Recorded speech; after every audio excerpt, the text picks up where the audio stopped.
Hello, you beautiful, amazing people, and welcome back to Mama Sassa's Life Unfiltered.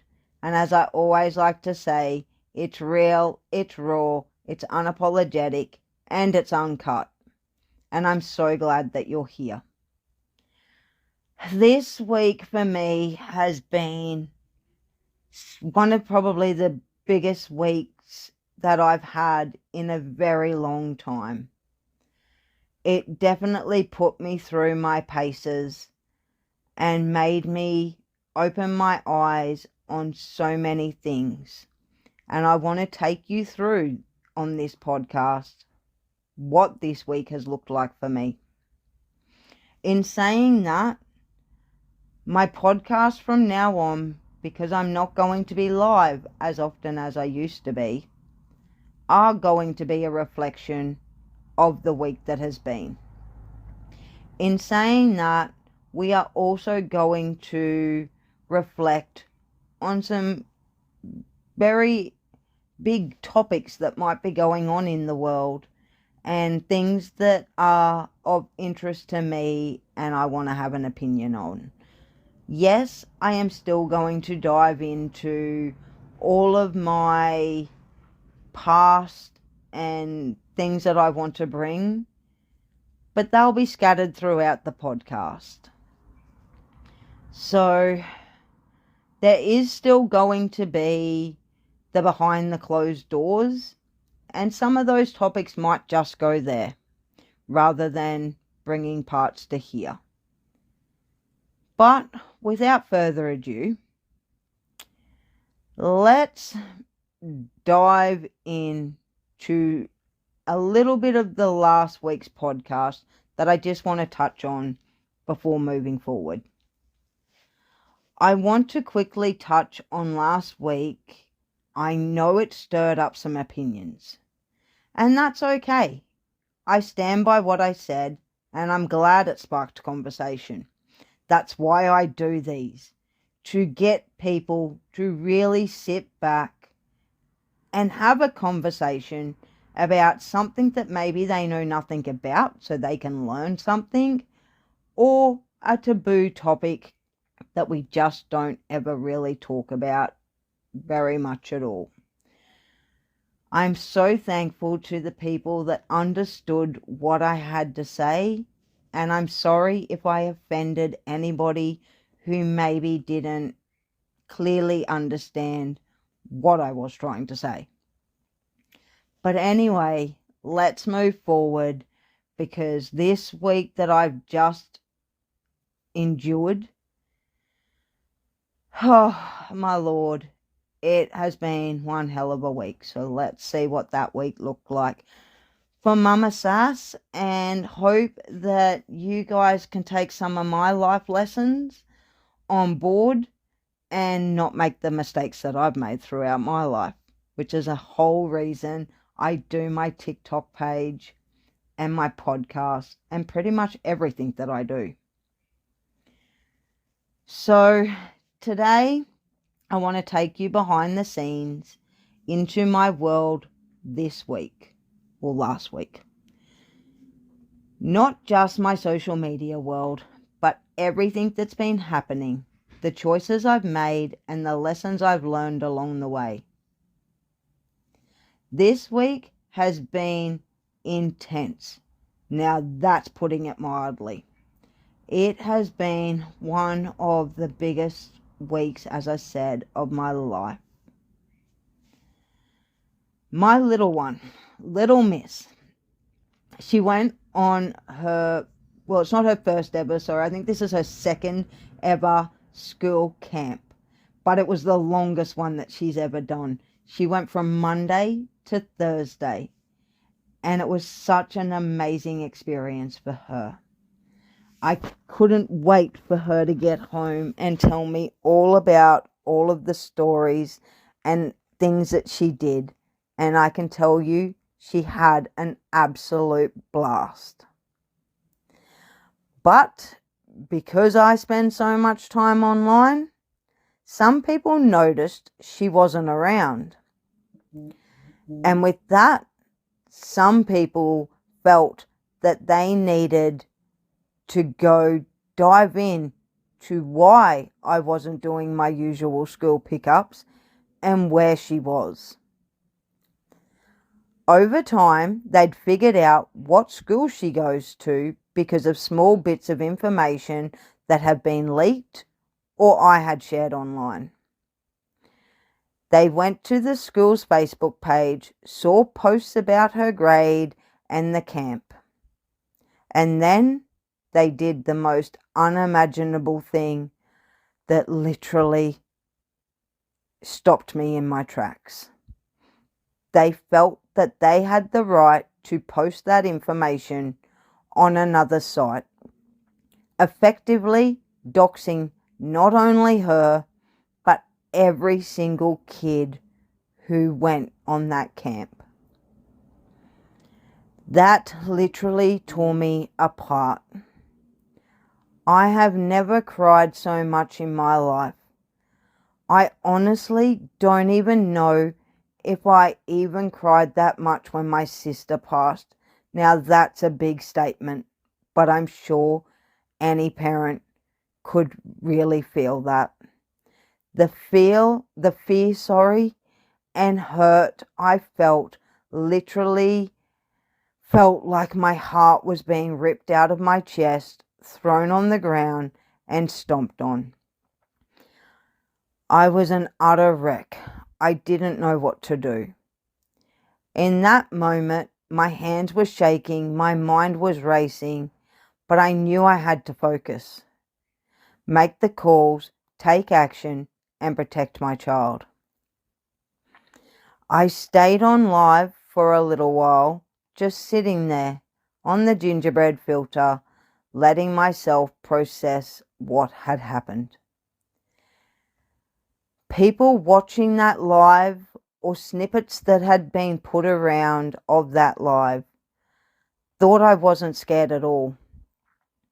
They questioned, why wouldn't she just jump off and make the calls immediately? The real reality is, when I deal with moments like that, I have to stop. I have to take a moment and I have to realign my brain to focus on what needs to be done. I never used to do that in my past, and it's a lesson I've learnt and a growth that I've made using today, and I feel that it's such an amazing growth that I've had. I can get very caught up in the moment. I could revert back to my old ways, or act out of anger, or make decisions I'd later regret. And oh yeah, I'd regret them.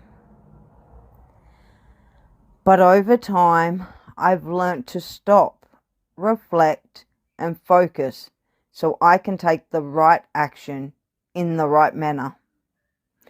The action that ensures my little one and all other children comes home safe. After that moment, I chose to jump off live and make the necessary calls. I made the calls to the school, to the police and Mr. Sassy to let them know what had happened and to put proper protective measures in place so we could get her and all other children home safe. Luckily, everything went fine at camp. Little Miss had an amazing time, came home happy and safe, and I breathed a little knowing that part had gone right. Shortly after, I received messages from another parent, or sorry, it wasn't shortly after, but it was the Thursday of me going to pick her up from school camp.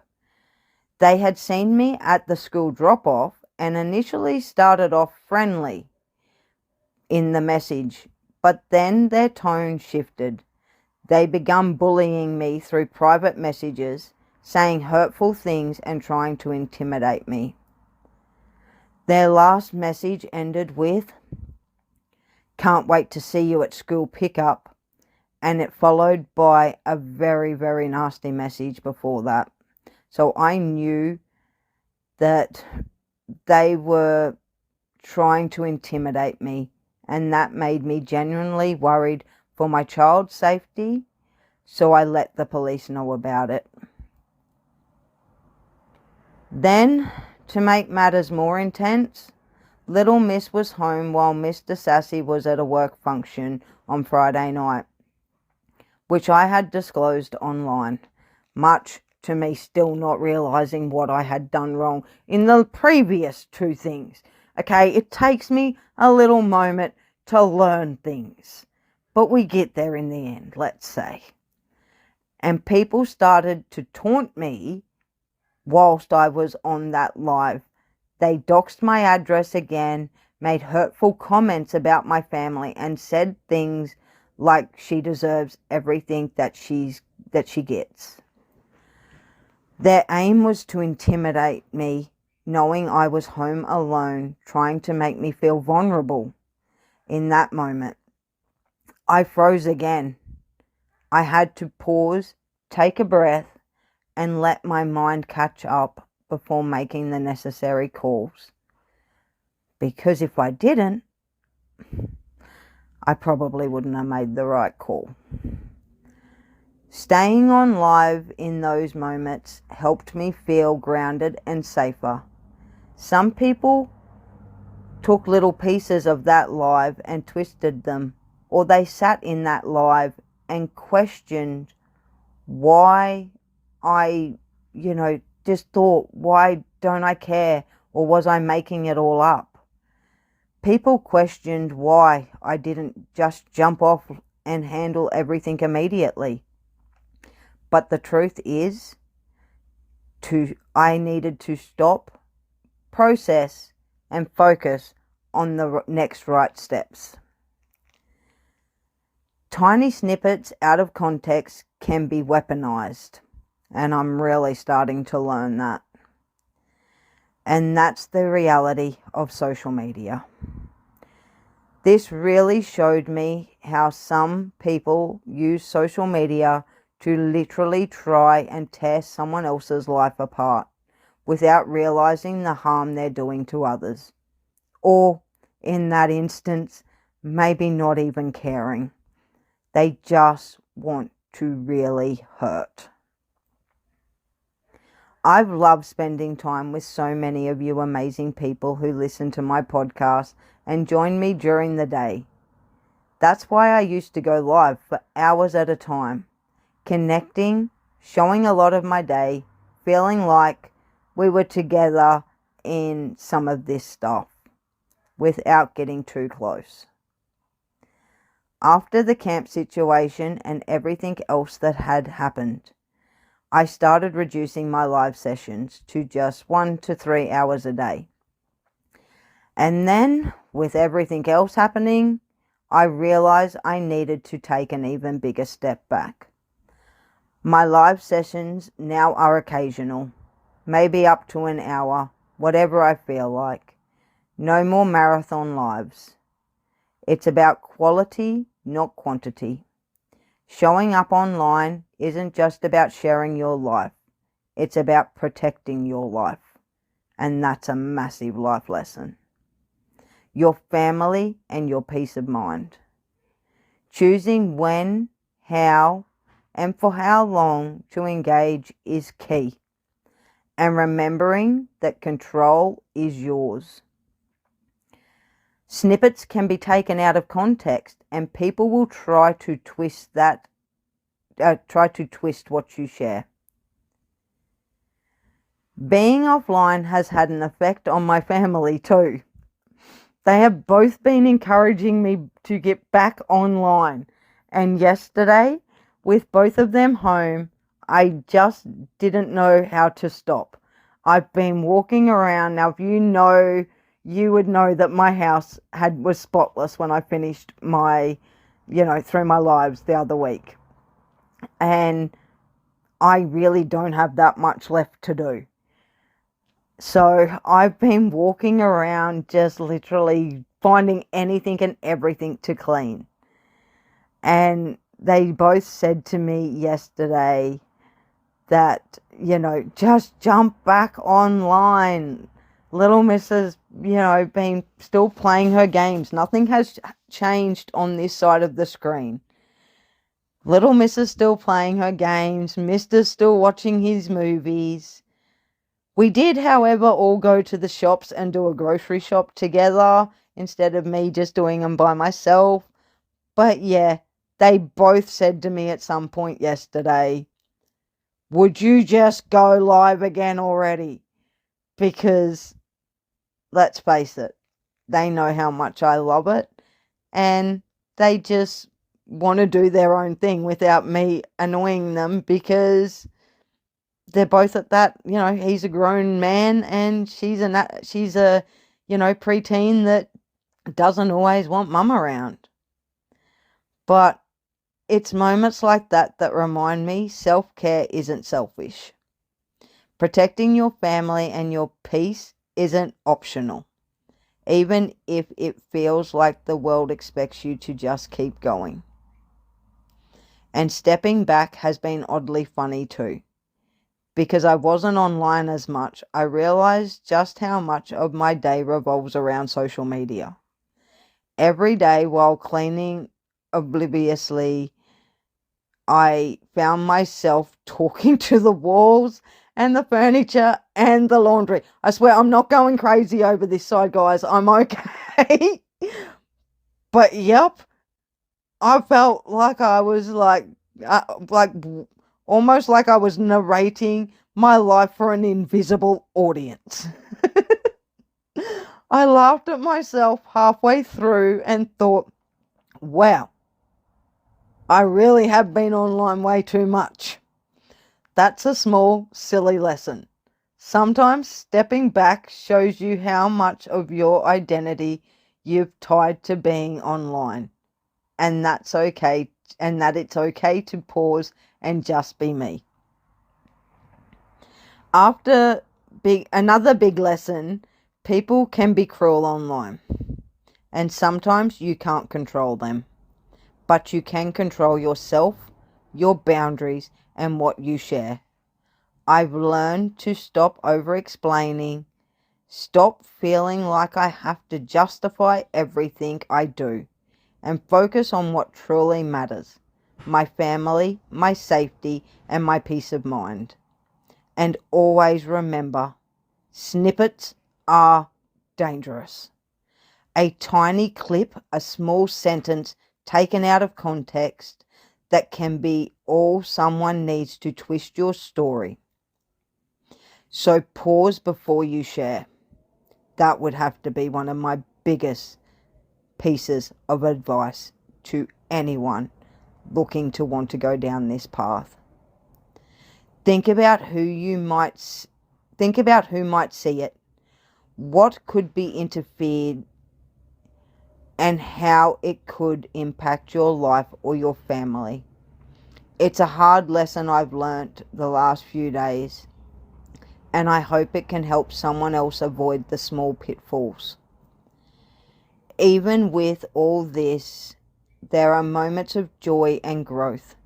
Little Miss came home from camp, buzzing with stories, excited, happy, full of energy, and it reminded me why I do all this. Why I push myself online, why I love connecting, and why I also have to step back to protect those I love. Another story. I got a small unexpected note from a listener who said my last podcast helped them reflect on their own boundaries. That made me smile and reminded me why I do this. Even with all the chaos, there's good that comes from sharing. Honestly, there really is. So that's my world this week. A mix of fear, chaos, laughter, reflection, and growth. And I hope it shows anyone listening that it's okay to pause, it's okay to step back, and it's okay to protect what matters most. Social media is just one piece of life. The real magic happens behind the scenes. in the moments you share with your family, yourself, and the people who matter. Thank you for listening. Thank you for being here. And thank you for letting me share honestly. We'll keep navigating this together, one step at a time.